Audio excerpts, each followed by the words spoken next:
tardes, probablemente estimadas amigas y amigos del portal del Villegas.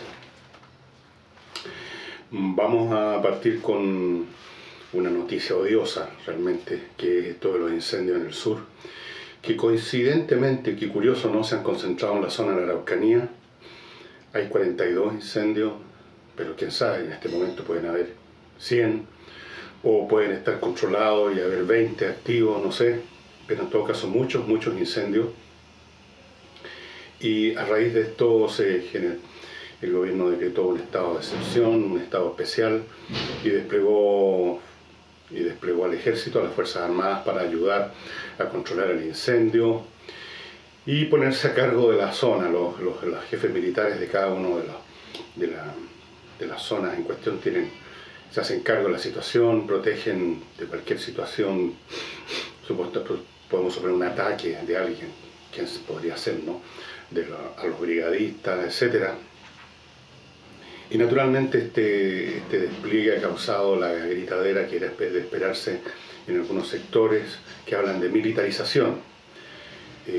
Una expresión absolutamente ridícula y exagerada, porque militarización no tiene nada que ver con desplegar tropas para ayudar a apagar un incendio, o incluso para cautelar el orden si llegado el caso.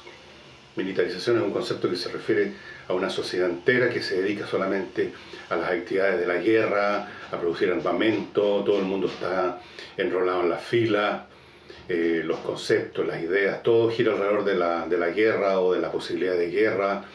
Eso es militarización. La militarización, por ejemplo, que sufrió el Estado alemán, la sociedad alemana, ni siquiera al principio, sino que más o menos desde la mitad de la Segunda Guerra Mundial en adelante. Militarización porque hay un despliegue de tropas no corresponde. Es más, si militarización se hace equivalente a que hayan elementos que directa o indirectamente pueden portar armas, la militarización entonces la comenzó la CAM. Se han jactado de su condición de tales, de guerreros, de guerrilleros, de combatientes. Han dado entrevistas con traje de fajina, con armas, hay fotografías, hay videos. Disparan. La militarización, si es por eso, empezó hace rato, y no solo militarización, sino que violencia. Lo de fondo de este asunto, y uno lo capta leyendo, que es un ejercicio no muy agradable tampoco, ¿no? Leyendo los comentarios que la prensa le pide a la gente: comente esto, comente lo demás allá. Y uno empieza a leer y detecta una vez más un nivel de odiosidad mutuo entre las distintas partes que es bastante impresionante. Están, por supuesto, las gentes de inspiración, llamémoslo así, inspiración de izquierda, que por supuesto defienden cualquier cosa que se asocie directo o indirectamente con su supuesta causa, que no saben ellos mismos cómo podrían definirla, y lo hacen con mucha violencia. Pero también hay mucha violencia, mucha, en aquellos que han desarrollado un fastidio y a veces un odio de frentón contra los mapuches, lo cual no es justo, porque el fenómeno que se está viviendo en la Araucanía, los problemas que se están viviendo ese año, no es un tema del pueblo mapuche, es un tema de la CAM y de algunas fracciones de mapuches también, por supuesto, pero también de huincas que están metidos en este cuento, incluso huincas extranjeros. Esto es un tema de una organización político-militar que se llama CAM, Coordinadora Arauco-Mayeco, que tiene una agenda para generar un Estado mapuche. Esto no es un tema del pueblo mapuche, suponiendo que existe esa entidad. No es un tema de que abarque a todas las personas simplemente quien tiene un apellido mapuche. Entonces, desarrollar una actitud belicosa, odiosa, contra cualquier persona o contra ese genérico llamado el pueblo mapuche es pésimo.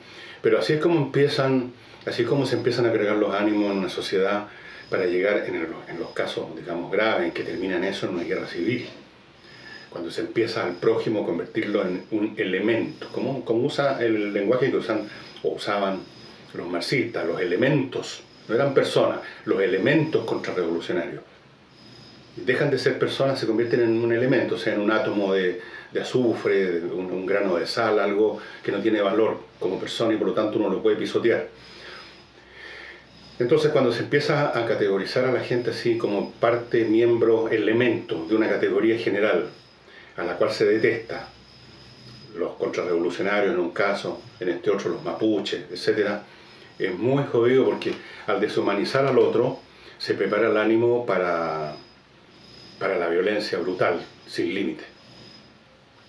La violencia es una actitud, una postura y una conducta muy frecuente y muy fácil para todos nosotros. Los seres humanos somos dados a las rabias, a la frustración y por lo tanto a las rabias, y a la rabia y por lo tanto a la violencia. Y la sociedad vive todo el tiempo tratando de contener esos impulsos mediante la ley y la fuerza de ley. Y el miedo mutuo que nos tenemos unos a otros, como decía Anatole France.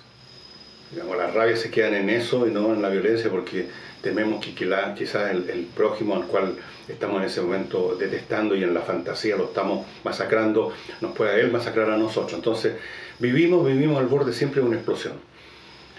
Y cuando se empiezan a hacer estas generalizaciones y se empieza a categorizar a la gente como los mapuches, ¿hasta cuándo esto? No voy a repetir las expresiones que se usan porque son brutales.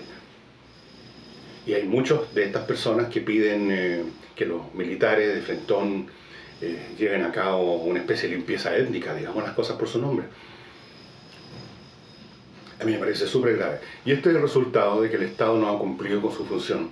Y esto es un tema que viene de hace años, por eso digo Estado y no gobierno. No ha cumplido con su función, no ha apagado el incendio cuando era pequeñito, cuando era un foco. El Estado chileno, después de los años del pinochetismo, se convirtió en un impotente, en un eunuco que no se atreve a usar su fuerza aun cuando sea necesario y aun cuando sea legal y legítimo. Entonces ha dejado que el fuego vaya creciendo. Y ya tenemos hechos de violencia, yo lo pronostiqué acá, y que no era muy difícil. Me lo recordaba uno de ustedes que me mandó un mail que yo había anticipado a propósito de la violencia, a propósito de un caso que ocurrió unos 3 o 4 días atrás, en el cual la prensa no ha hecho mucho ruido porque la prensa está absolutamente entregada a la estrategia de silenciar cosas. Esa es la que les digo al Frentón. Este señor que le disparó a 3 sujetos de apellidos mapuche que lo venían a asaltar, a robar o alguna cosa y mató a 2 de ellos. Y me parece que el que hizo los disparos también era de origen mapuche, pero no estoy seguro de eso. Pero da lo mismo qué origen tenía. El hecho es que ahí tenemos un acto de violencia y hemos tenido otros actos de violencia protagonizados por todos lados, por todas partes.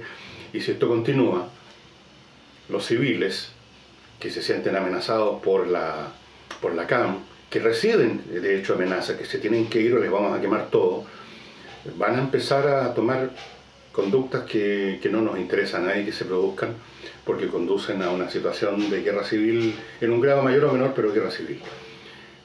Algún tipo de guerra civil localizada, si ustedes quieren, hay muchos tipos de eso, no necesariamente todo el mundo está contra todo el mundo, y las formas que pueden tomar son múltiples. Si ustedes quieren enterarse de esto, bueno, de leer Sangre y Rabia, de Michael Burleigh, donde en los primeros capítulos se concentra mucho en el caso del terrorismo en Irlanda. Eso era una guerra civil que se combatía no porque todos estuvieran contra todos, así 2 grupos de gente atacándose en una calle. No, tomaba formas diferentes, pero era una guerra civil, en todos los sentidos de la palabra. Entonces me parece que si no se para ahora, esto ya es tarde, pero si no se para ahora, vamos a tener más y más y más episodios de violencia y no sabemos en qué va a terminar esta situación. Volviendo a los incendios, yo creo que muchos de ellos han sido, o sea, está claro, incendios que se producen al mismo tiempo.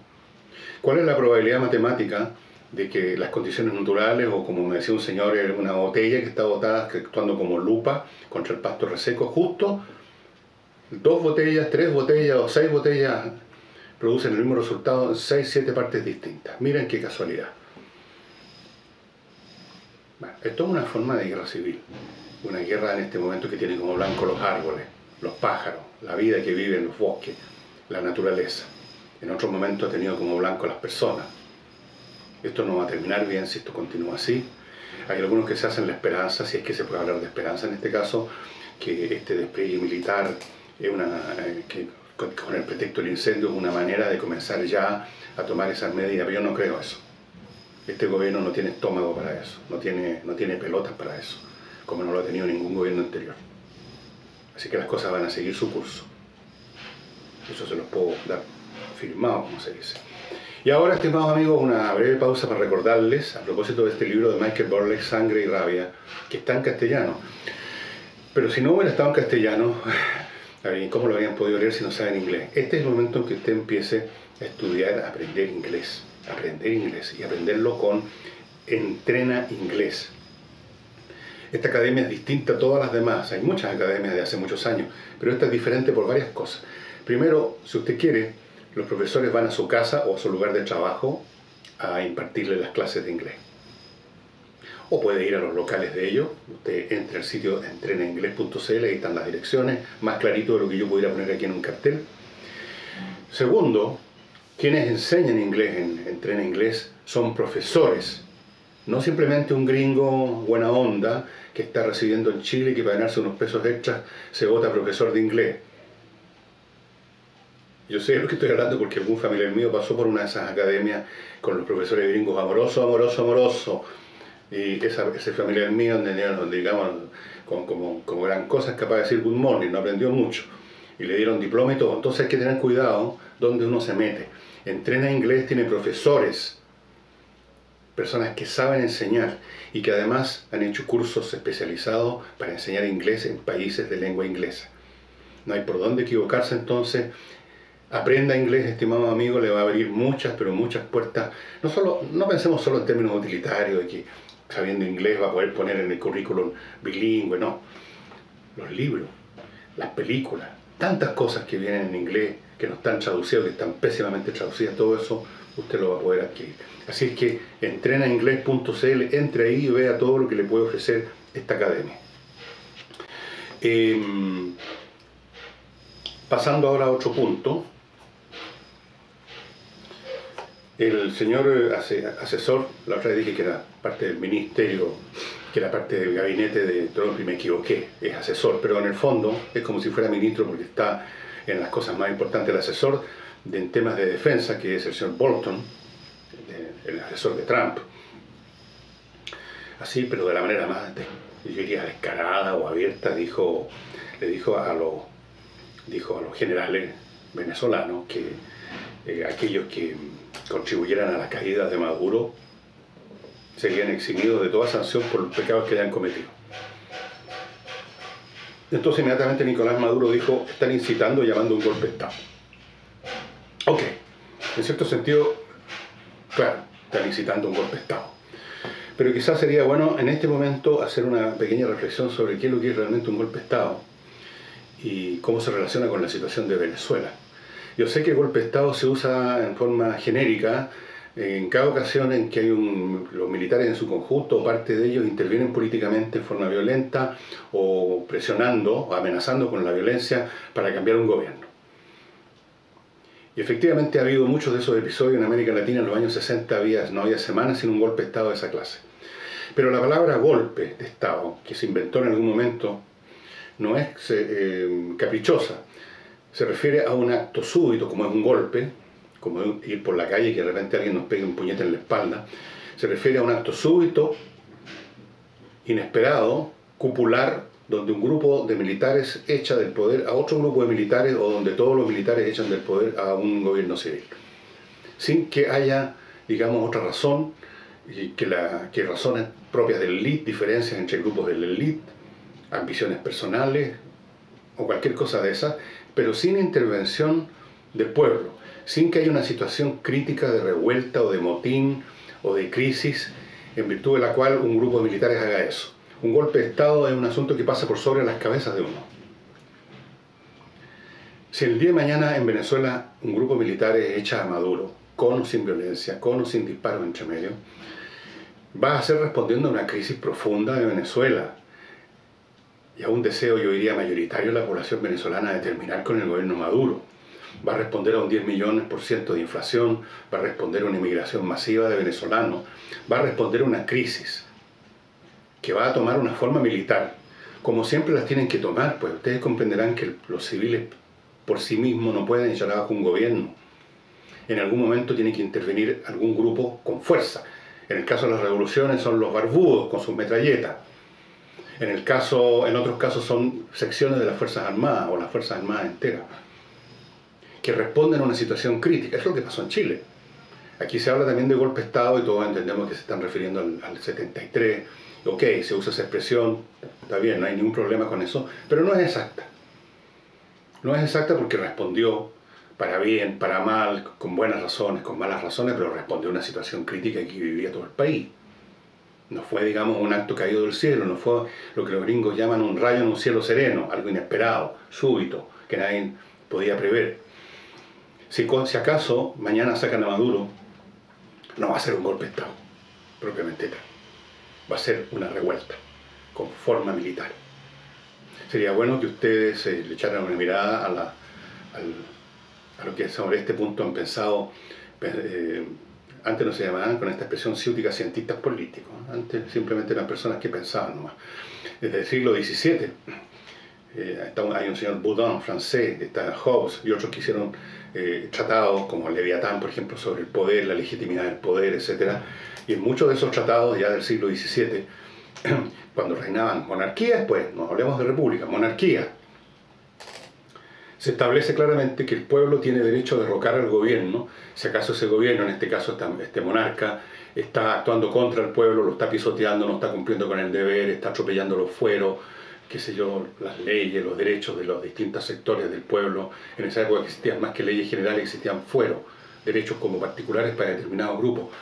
Entonces el pueblo tenía derecho a rebelarse. Y esa rebelión siempre toma en algún momento forma militar, porque si no, ¿cómo? La revolución por ejemplo, de Cromwell contra el rey tomó forma militar, generó un ejército especial, de Ironhead. Entonces, es bueno usar la expresión precisa, porque si no, lo que ocurre es que como las expresiones van cargadas de cierto significado, algunos de ellos tácitos, si son equivocados llevan a conductas equivocadas, a comportamiento equivocado. Si echan a Maduro no va a ser un golpe de Estado, propiamente tal. Va a ser una revuelta de una sección de los militares inspirada por una situación crítica de la nación en su conjunto. Así es que, dicho eso, yo no creo que ocurra. Tal como están las cosas, no me imagino ninguno de estos miles, cientos de generales que están hasta el cogote implicados en el gobierno Maduro y antes de Chávez, que forman parte de la máquina de poder y de privilegio y de corrupción, que vayan a creer en este canto de sirena de que vamos a tener una ley de amnistía, como dijo Guaidó, o no vamos a sancionarlos, como dice Bolton. No creo que lo crean. Están ahí y van a seguir hasta el final. Es como lo que sucedía con los generales que rodean a Hitler, pues.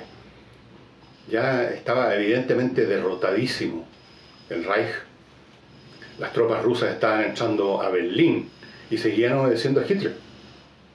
No sentían que hubiera otra salida que seguir hasta el final. Y por último, pegarse un tunazo, que es lo que hicieron muchos de ellos.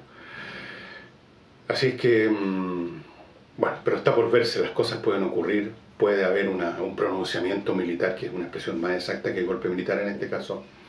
Puede haber, no sabemos lo que está pasando por la conciencia de las tropas venezolanas, de los mandos medios venezolanos, del ejército, me refiero a los oficiales, que no están tan involucrados, que no tienen tantos intereses puestos en la mesa de Maduro, y que al contrario piensan que no solo se van a librar de los pecadillos que puedan tener, sino que incluso puede irles bastante bien, porque esa es la otra pregunta que uno se puede hacer: ¿qué va a sustituir a Maduro?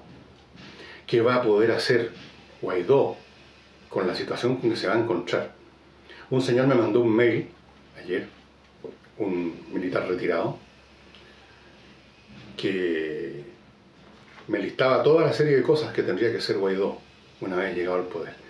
Y es tan larga y cada uno de los puntos es tan complicado que la conclusión que yo llegué es que no va a poder hacer nada Guaidó.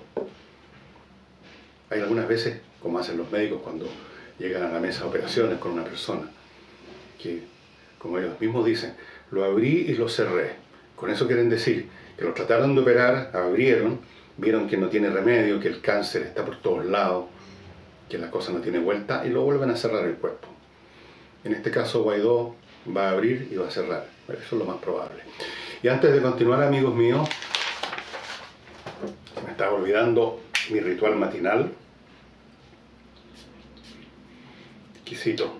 Bueno, este es uno de los perfumes que usted puede conseguir Si se pone en contacto con Mon Parfum, lo estoy diciendo en castellano, no se enoje George, monparfum.cl, monparfum.cl, que es una empresa formada por chilenos que viven en el sur de Francia, en Grasse, la zona perfumera o perfumista del mundo, y que están distribuyendo en nuestro país los productos de 3 casas o marcas de perfume, que son Maison Molinard, Maison Galimard, como este que estoy usando aquí, y Maison Mikaïev. Ellos insisten en un punto, y es cierto porque es cosa de investigar un poco en la internet y usted va a encontrar esa información. No existe otro lugar del mundo, como Grasse, tan especializado en la creación de perfumes desde hace 900 años, más o menos. Así que algo entenderán del asunto. Los perfumes son exquisitos, son únicos, y usted los compra en monparfum.cl y va a tener una cosa completamente exclusiva. Y no tema de que estos perfumes se hacen en Francia y que nuestros amigos chilenos que están dedicados a esto están en Francia y que van a tener que enviar y se va a demorar el paquete y va a costar caro. No, porque tienen una bodega en Chile donde tienen ya un stock para ir entregando inmediatamente a los clientes. Así que si usted encarga ahora, por ejemplo en la mañana, capaz que reciba ya en la tarde en su casa el perfume, no mañana quizás, no más que eso, sin ningún costo especial. Son exquisitos. La zona de Grasse ha sido declarada Patrimonio Cultural Inmaterial de la Humanidad por la UNESCO. ¿Por qué es un patrimonio cultural? Cuando una zona entera de un país, en este caso Francia, se dedica por cientos de años a una actividad, es algo ya diferente. Alguna vez quizás va a ser patrimonio de la humanidad nuestras mejores zonas vitivinícolas, pero todavía tenemos que esperar unos 500 años, armémonos de paciencia. Allá saben, monparfum.cl, y les recuerdo que las joyas que pone a su disposición baumex.com están en este momento hasta el 14 de febrero con un 30% de descuento. ¿Por qué? ¿Por qué el 14 de febrero? Porque esa es la fecha, el Día del Amor y la Amistad. Antes era el puro Día del Amor, pero ahora le agregaron la amistad. El Día del Amor y la Amistad. Así que en un gesto de amor y de amistad, Baumex está poniendo sus líneas de joyas, usted sabe, las pulseras de charm, la platería italiana, la platería mexicana, la línea Moonlight de plata esterlina y piedra luna, qué sé yo, aquí hay una lista tan larga que tengo de cosas, las exclusivas joyas Bohem con estos diseños únicos. Todas esas cosas hechas por supuesto con oro, 18 quilates, con plata, con piedras preciosas, todo baumex.com, baumex.com, 30% de descuento, amigas y amigos, no se lo vaya a perder, 30% de descuento hasta el 14 de febrero, así que todavía tiene tiempo. Y el señor Lula, al cual en un momento dado la izquierda nacional y latinoamericana, en su enorme necedad, lo pintaron un poco menos que como un mártir del progresismo, llevado injustamente a prisión, a un proceso por corrupción. Bueno, resulta que está tan corrupto que le tiraron otra carga de encima por otros actos de corrupción que se estaban investigando. 12 años de cárcel y 11 meses. 12 años y 11 meses para el señor Lula, por ser este paladín de la democracia y del progresismo, un corrupto y lavador de dinero a todo trapo. Esa es la clase de personajes.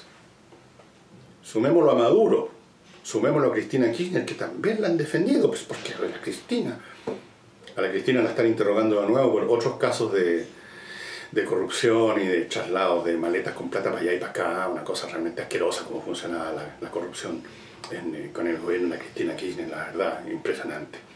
Ahora, ¿hasta dónde van a llegar estas cosas de estos procesos de limpieza en un continente tan dado a como nuestro continente americano, Sudamérica? No sé, vamos a ver.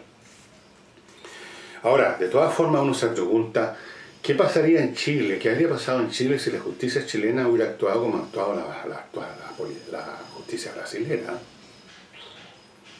Porque yo estoy recordando así a la pasadita algunos fiscales o fiscalas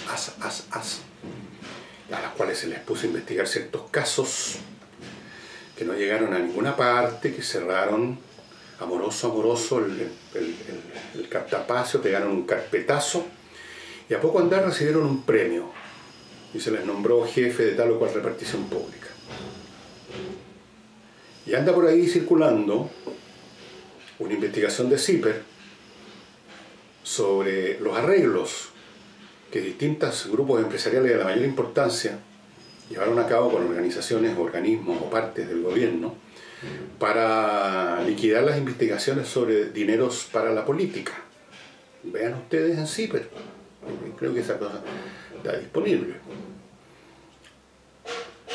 Acá en Chile tenemos una vieja costumbre que se remonta a tiempos inmemoriales de tapar las cosas. Y taparlas con un aire muy burocrático, muy formal, con cuello y corbata, las cosas, o sea, somos muy dados a la hipocresía jurídica, ¿no es cierto?, a los arreglos entre cuatro paredes, y se habla mucho de las instituciones que funcionan, pero yo no sé, que puede que funcionen, pero ¿qué clase de funcionamiento es el que tienen? La gran pregunta que hay que hacerse. Así es que, bueno, ¿qué quieren que les diga? Y lo que les decía ayer, de que Trump iba a recibir probablemente un beneficioso aumento de su rating, no era difícil de prever, le achuntamos.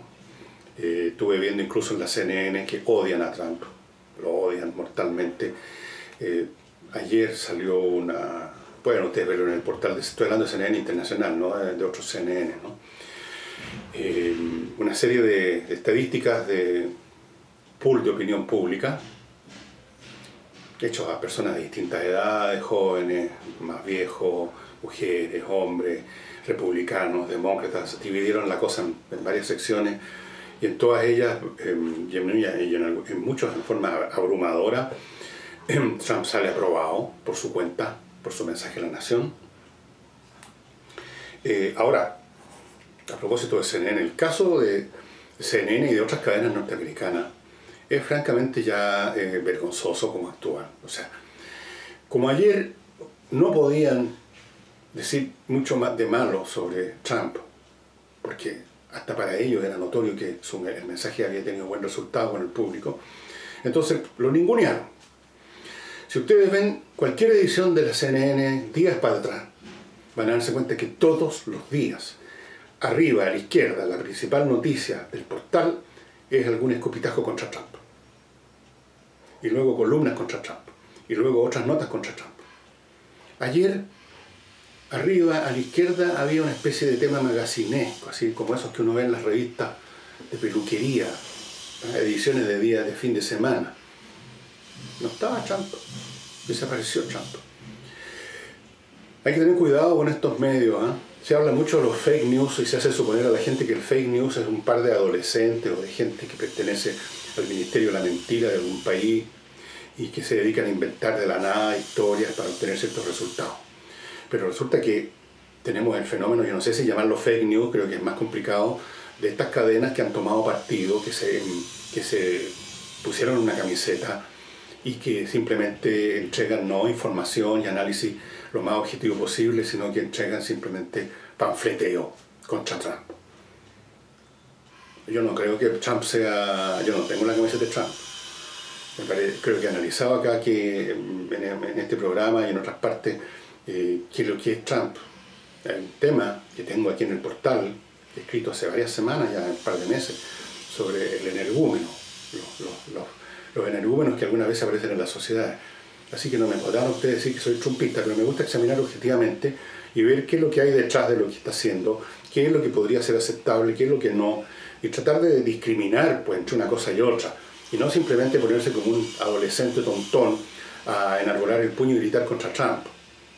Y eso es lo que hace la CNN. La CNN es una cadena absolutamente embanderizada con los demócratas, y por lo tanto no se le puede creer nada.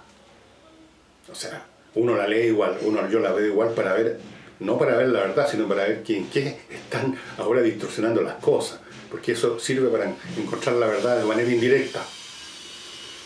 Pero hay otras cadenas, NSBS, qué sé yo, que son también absolutamente parciales contra Trump. Y hay otras cadenas, la cadena en realidad, Fox, que son parciales a favor de Trump. Entonces también hay que mirar, escudriñar con cuidado lo que están diciendo, porque claramente uno no llega a la verdad escuchando a panfleteros, ¿no es cierto?, a oradores de plaza. En eso se han convertido las cadenas noticiosas norteamericanas, en oradores de plaza, en vociferadores. Es una vergüenza, realmente. Y se han puesto bastante insolentes. Además hubo un numerito que se mandó un periodista de la CNN, un señor Costa, que es francamente increíble. O sea, ya es un poco lo que hemos visto en Chile cuando una vez una escolar le tiró un jarro de agua en la cara, el agua, no el jarro, a la ministra de Educación. Y hemos visto en el primer gobierno de Piñera una pobladora se atrevió a escupirlo y todavía se votó a Chole y dijo yo me lo haría de nuevo si pudiera. Claro, sabiendo que no le va a pasar gran cosa, ¿no? Esa es la valentía de los cobardes. Cuando están seguros de que no les va a pasar nada, entonces sacan pecho, se envalentonan, como se dice. Y lo de los incendios es eso que los periodistas llaman una noticia en proceso, porque los incendios siguen incendiando, siguen quemando, destruyendo. Qué manera de destruir nuestro planeta, ¿no? Pensar de que haya gente que inicia los fuegos, ya sea por estúpido o por vandalismo, o porque les gusta prender fuego, o porque les gusta ver llegar a los aviones, o por una razón política. ¿Qué se hace con gente así? Yo creo que habría que sacarlos en la cárcel. La destrucción de un bosque es tanto más grave que matar a la suegra, yo creo, en una de esas. Pero en fin, así están las cosas. Lo de Venezuela, todo ahora el ritmo del asunto está en manos de los militares. Más manifestaciones que hagan en las calles los opositores a Maduro no van a agregar mucho de nuevo. Y yo creo que se van a empezar a debilitar por cansancio. Y eso es lo que apuesta, por supuesto, el gobierno de Maduro, el cansancio. En fin, ya veremos qué ocurre, todo puede ocurrir, todo puede suceder. Y muchas gracias a los que están inscribiéndose en Patreon. Muchas gracias a los que colaboran con nuestra cuenta corriente. Muchas gracias a los que nos mandan permanentemente información, mucha más de la que puedo usar. Y que me dan ideas también. Me parece que este sábado sí, de frentón, voy a tratar el tema del éxito, pero por favor, para los que me han dicho, no, ¿cómo se le ocurre? Si no es un tema Portesio, Villegas, qué sé yo. Esto no es un tema de autoayuda. Quiero decirles que no voy a examinar el tema del éxito como lo examinan esos libros del tipo 100 maneras de llegar al éxito, cómo ser una persona exitosa o cómo tener 1000 amigos. No, yo no hago ese tipo de huevadas, perdónenme. Voy a examinar el asunto lo más filosóficamente y a fondo que sea posible y vamos a asociarlo con su complemento natural, el fracaso, que es lo que realmente casi todos experimentamos en la enorme mayoría de las veces. El fracaso, que es el escalón que conduce al éxito. Pero lo vamos a examinar todo esto de la manera más profunda que pueda y que alcance a hacerlo este sábado. Así que si usted tiene alguna idea al respecto para darme, tiene alguna opinión sobre este tema que me quiera dar, ahí está el mail para que me la comuniquen. Ahora tenemos tiempo hasta el sábado. Y eso sería todo por hoy. Muchas gracias. Hasta mañana.